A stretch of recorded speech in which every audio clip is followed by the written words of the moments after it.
नमस्कार, आइए डालते हैं आज की 10 बड़ी खबरों की तरफ एक नजर। तब तक आप बने रहिए हमारे चैनल के साथ लगातार। पीएम नरेंद्र मोदी ने पश्चिम बंगाल के बालूरघाट में दावा किया कि बीजेपी ने ही देश को पहली आदिवासी महिला राष्ट्रपति दी है। टीएमसी जैसी पार्टी दलित और आदिवासी महिलाओं को बंधक बनाकर रखना चाहती है। ये चुनाव इन्हें बताएगा कि दलित, वंचित और आदिवासी टीएमसी के गुलाम नहीं है और ना रहेंगे। आदिवासी महिलाओं को घुटनों पर बैठाने वाली टीएमसी जल्द ही घुटनों पर आ जाएगी।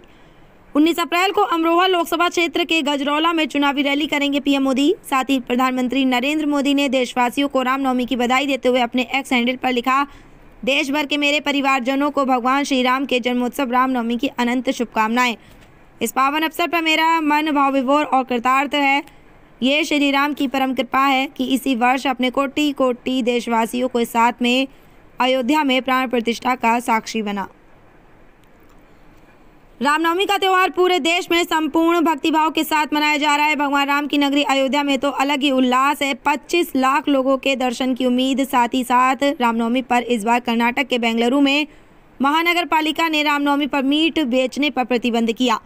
तो वहीं दूसरी ओर आज देश भर में नवरात्रि का त्यौहार पर आज दुर्गाष्टमी पर कन्या पूजन कर दुर्गा मां को प्रसन्न करते हुए उनका आशीर्वाद लिया जा रहा है। मुख्यमंत्री योगी आदित्यनाथ ने शामली में जनसभा को संबोधित करते हुए विपक्ष पर कि अब केरला में पलायन नहीं होगा, बल्कि माफिया का राम नाम सत्य होता है। सपा, कांग्रेस या फिर बसपा कभी भी राम मंदिर का निर्माण नहीं करा पाती। कांग्रेस कहती थी राम मंदिर का प्रमाण दीजिए, हमारा राम राम का संबोधन ही इसका सबसे बड़ा प्रमाण है। आज विपक्षी कहते हैं कि राम सबके हैं, इनका दोगला चरित्र है, इन पर विश्वास बिल्कुल मत कीजिए। मुख्यमंत्री पुष्कर सिंह धामी ने भाजपा के संकल्प पत्र पर कहा कि इसमें उत्तराखंड की तर्ज पर देश में समान नागरिक संहिता और नकल विरोधी कानून बनाने का संकल्प रखा गया है। यह प्रधानमंत्री के नेतृत्व में देश की जनता के सामने 2047 तक विकसित भारत बनाने का रोड मैप है। साथ ही ये भी कहा कि इसे उन्होंने सेवा, सुशासन, गरीब कल्याण, अवस्थापना, विकास, महिला सशक्तिकरण, हर व्यक्ति को आगे लाने वाले व समाज के अंतिम छोर पर खड़े व्यक्ति तक विकास पहुंचाने की गारंटी करार दिया। इंदिरा गांधी प्यारी बहना सुख सम्मान निधि योजना पर मुख्यमंत्री सुखविंदर सिंह सुक्खू ने कहा कि जून में प्रदेश की पात्र महिलाओं को महिला सम्मान निधि के तहत 3,000 एक साथ दिए जाएंगे।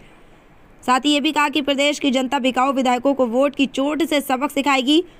उन्होंने कहा कि भाजपा ने पैसे के दम पर सत्ता को हथियाना का षड्यंत्र रचा, जिसमें वह फेल हो गई। प्रदेश की कांग्रेस पूरी तरह से स्थिर है। कांग्रेस पार्टी लोकसभा की 4 सीटों सहित विधानसभा के 6 उपचुनाव में जीत दर्ज करेगी। रोहतक के बाबा साहेब डॉक्टर भीमराव अंबेडकर की 134वीं जयंती पर एमडीयू में संविधान जानो विषय पर आयोजित कार्यक्रम में हंगामा और एमडीयू प्रशासन ने आचार संहिता का हवाला देते हुए विश्वविद्यालय परिसर में कार्यक्रम करने से इनकार कर दिया। साथ ही CYSS व NSUI के कार्यकर्ता बिफर पड़े और जमकर विरोध प्रदर्शन किया। और दीपेंद्र हुड्डा ने कहा कि भाजपा के लोग चाहते हैं टकराव की स्थिति पैदा हो, इसलिए इसके लिए बार बार हमें उकसाने का प्रयास किया जा रहा है। राजस्थान का शिक्षा विभाग नई पहल करते हुए पूर्व सैनिकों को सरकारी अध्यापक बनाने की तैयारी करते हुए घोषणा की है कि पूर्व सैनिक बीएड के बराबर होंगे, जिन्हें मेरिट और आरक्षण के आधार पर अध्यापक बनाया जाएगा। साथ ही सैनिकों की आकस्मिक मौत होने या शहीद होने पर वीरांगना या आश्रितों की अनुकंपा नियुक्ति की जाएगी। भारत में राजस्थान शिक्षा विभाग पहली बार इसकी पहल कर रहा है और शिक्षा विभाग जल्द ही इसका प्रस्ताव तैयार करने पर मुख्यमंत्री भजन लाल शर्मा को भेजेगा। अमेरिका के राष्ट्रीय सुरक्षा सलाहकार जैक सुलिवन अगले सप्ताह तक भारत नहीं आएंगे। उन्होंने ईरान-इस्राइल संकट को देखते हुए अपनी यात्रा स्थगित कर दी। एनएसए सुलिवन ICET वार्षिक समीक्षा जल्द से जल्द आयोजित करने के लिए तत्पर है। इसके अलावा भारत के साथ गहरी, परिणामी और बहुआयामी साझेदारी को आगे बढ़ाने के लिए व्यक्तिगत रूप से प्रतिबद्ध। भारतीय अमेरिकी लोगों के हित में काम करना रहेगा जारी। प्रवक्ता ने आगे कहा कि इसी तरह राष्ट्रपति बाइडेन भी क्वाड नेताओं की अगली बैठक का इंतजार कर रहे हैं। जैक सुलिवन आज दिल्ली पहुंचेंगे और 18 अप्रैल को उनकी बैठक। प्रियंका ने फैंस को सेट पर शूटिंग के दौरान अपने चेहरे की तस्वीर शेयर की, जिसमें काफ़ी खरोच नजर आ रही है। चेहरा देखकर ही लग रहा है कि प्रियंका को स्टंट के दौरान बुरी तरह हिट किया गया है।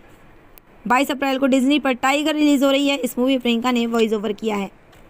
IPL 2024 का 31वां मुकाबला कोलकाता नाइट राइडर्स और राजस्थान रॉयल्स के बीच इंडियन गार्डन्स के बीच खेला जा रहा है। कोलकाता को दूसरा झटका कुलदीप सेन ने दिया। उन्होंने अंग क्रश रघुवंशी को 106 रन के स्कोर पर आउट किया। युवा बल्लेबाज ने सुनील नरेन के साथ दूसरे विकेट के लिए 85 रन की साझेदारी निभाई। चौथे नंबर पर बल्लेबाजी के लिए शेष अय्यर उतरे हैं। तो ये थी आज की 10 बड़ी खबरें। इस तरह की खबरें देखने के लिए आप लगातार हमारे चैनल के साथ बने रहिए। नमस्कार।